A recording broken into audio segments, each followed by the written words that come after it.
যদি আষাঢ় মাসে আপনার বাড়িতে এই 9টি প্রাণী আসে তবে বুঝুন ধন সম্পদ আসতে চলেছে।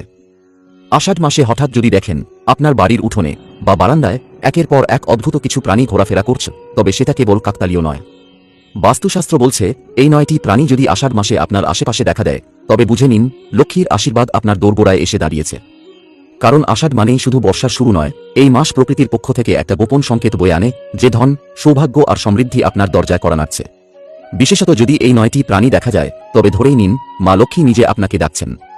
চলুন জেনে নিই কোন কোন প্রাণীর আগমন আপনার জীবনে শুভ সময়ের বার্তা নিয়ে আসতে পারে এবং এর পেছনের কারণ ও বিশ্বাসগুলি কি কি।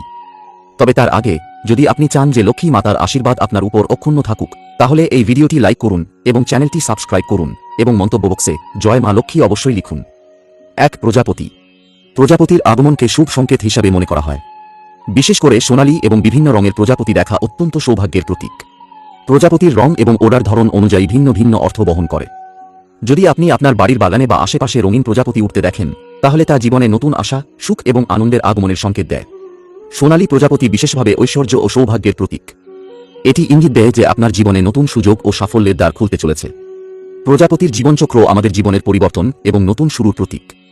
এটি যেমন সূর্যপোকা থেকে প্রজাপতিতে রূপান্তরিত হয়, তেমনই জীবনে যদি আপনি কঠিন সময় পার করে থাকেন তবে খুব শিগগিরই আপনার জীবনে নতুন আশার আলো ফুটে উঠবে। 2. টিকটিকি। অনেকেই টিকটিকিকে অশুভ বলে মনে করলেও প্রকৃতপক্ষে এটি লক্ষ্মীর প্রতীক।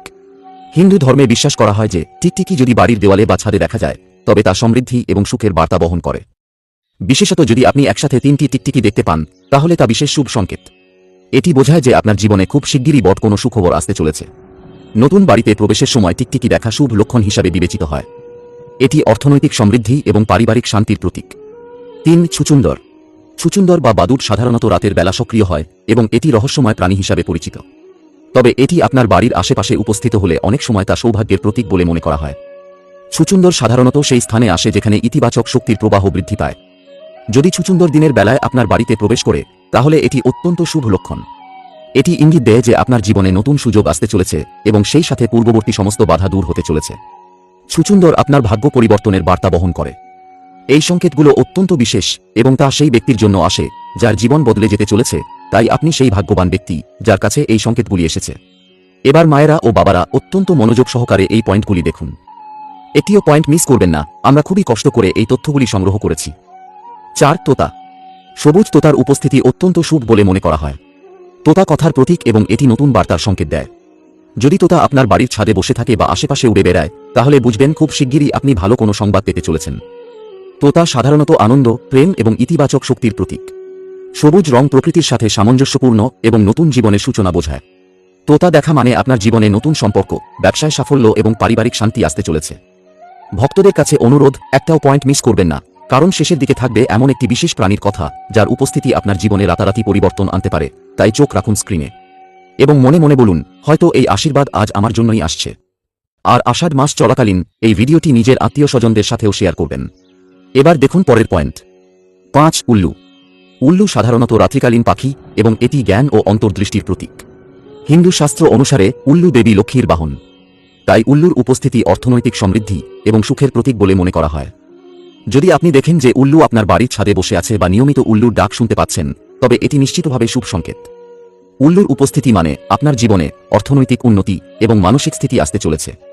এটি ইঙ্গিত দেয় যে আপনি জীবনের সঠিক পথে চলেছেন এবং খুব শিগগিরই ভাগ্য আপনার পাশে থাকবে। যদিও অনেকে উল্লুকে অশুভ মনে করেন, প্রকৃতপক্ষে এটি সঠিক জায়গায় বসলে বা ডেকে উঠলে তা শুভ সংকেতই বহন করে। 6. পিঁপড়ে। পিঁপড়ে সাধারণত পরিশ্রম এবং সংগঠনের প্রতীক।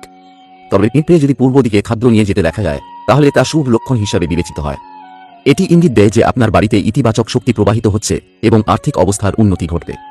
কালো পিঁপড়ে যদি খাদ্য সংগ্রহ করে নিয়ে যেতে থাকে তাহলে তা বোঝায় যে আপনার পরিবারে শীঘ্রই সুখ এবং সমৃদ্ধি আসবে।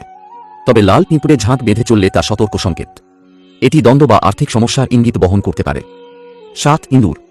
ইঁদুর সাধারণত ধ্বংস এবং দরিদ্রতার প্রতীক। বাড়িতে ইঁদুর থাকলে তা আর্থিক ক্ষতি, চুরি বা পরিবারের মধ্যে অশান্তির লক্ষণ হতে পারে। ইঁদুর বাড়িতে ঢোকা মানে তাৎক্ষণিক ব্যবস্থা নেওয়া প্রয়োজন। বাড়ির চারপাশ পরিষ্কার রাখা এবং ইঁদুর প্রতিরোধমূলক ব্যবস্থা গ্রহণ করা শুভ ফল বয়ে আনতে পারে। 8. নীলকণ্ঠ পাখি। নীলকণ্ঠ পাখি দেবতা শিবের প্রতীক। এই পাখির আগমন অত্যন্ত শুভ বলে মনে করা হয়। যদি নীলকণ্ঠ পাখি আপনার বাড়ির আশেপাশে উঠতে দেখা যায় তাহলে তা বোঝায় যে আপনার জীবনে সৌভাগ্য এবং সাফল্য আসতে চলেছে। নীলকণ্ঠ পাখির নীল রং বিশ্বাস, আস্থা এবং শান্তির প্রতীক। এটি নতুন সম্পর্ক, পেশাগত সাফল্য এবং মানসিক শান্তির ইঙ্গিত বহন করে। 9 গোমাতা, গরু। গরু হিন্দু ধর্মে অত্যন্ত পবিত্র এবং দেবী লক্ষ্মীর প্রতীক। যদি গরু প্রতিদিন আপনার বাড়ির সামনে আসে বা খাবারের জন্য ডাকতে থাকে, তবে তা অত্যন্ত শুভ সংকেত। এটি বোঝায় যে আপনার জীবনে সুখ এবং সমৃদ্ধি আসবে। গরু শান্তির প্রতীক এবং এটি পারিবারিক ঐক্য এবং সমৃদ্ধির ইঙ্গিত বহন করে। গোমাতার আগমন আপনার জীবনের সমস্ত নেতিবাচক শক্তিকে দূর করে ইতিবাচক পরিবর্তন আনবে। প্রকৃতির এই বিশেষ প্রাণীগুলির আগমন কেবল কাকতালীয় ঘটনা নয়, বরং এগুলি আমাদের জীবনে সুখ পরিবর্তনের সংকেত বহন করে। প্রাচীন শাস্ত্র এবং লোকবিশ্বাসে এই প্রাণীগুলিকে সৌভাগ্য, সমৃদ্ধি এবং ইতিবাচক পরিবর্তনের প্রতীক হিসাবে বিবেচনা করা হয়।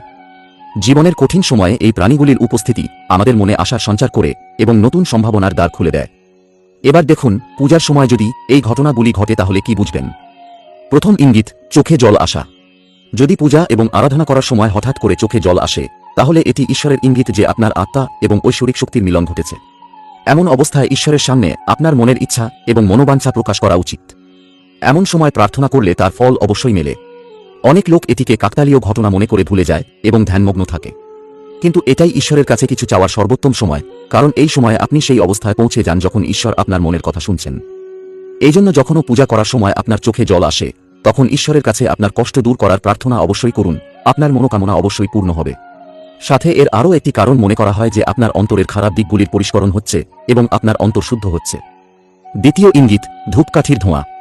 পূজা একটি পবিত্র কর্ম, যেখানে আমরা আমাদের ভক্তি ও শ্রদ্ধা নিবেদন করি আমাদের ইষ্টদেবের চরণে।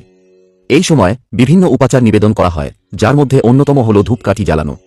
ধূপকাঠির সুগন্ধ কেবল পরিবেশকেই পবিত্র করে না, এটি একটি বিশেষ ইঙ্গিতও বহন করে। যখন আপনি পূজা করছেন এবং দেখছেন যে আপনার জ্বালানো ধূপকাঠি এবং ধূপের ধোঁয়া ধীরে ধীরে আপনার ইষ্টদেবের মূর্তির দিকে সরলরেখায় এগিয়ে যাচ্ছে, তখন এটি একটি অত্যন্ত শুভ লক্ষণ। এর অর্থ হল আপনার পূজা স্বয়ং ঈশ্বর গ্রহণ করেছেন। তৃতীয় ইঙ্গিত, জ্বালানো শিখা বেড়ে যাওয়া।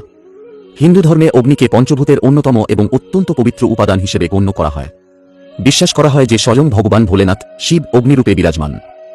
যখন আপনি ঈশ্বরের আরাধনা করছেন এবং আপনার সামনে প্রজ্বলিত প্রদীপ অথবা আরতির শিখা হঠাৎ করে উজ্জ্বল ও ঊর্ধ্বমুখী হতে শুরু করে, তখন এটিকে ঈশ্বরের একটি বিশেষ ইঙ্গিত হিসেবে ধরা হয়। বন্ধুগণ, আজকের জন্য এতটুকুই। এই ভিডিওটি যদি আপনাদের ভালো লেগে থাকে তাহলে অবশ্যই একটি লাইক করবেন এবং এই ধরনের নতুন ভিডিও দেখার জন্য আমাদের চ্যানেলটি সাবস্ক্রাইব করে রাখবেন। ধন্যবাদ।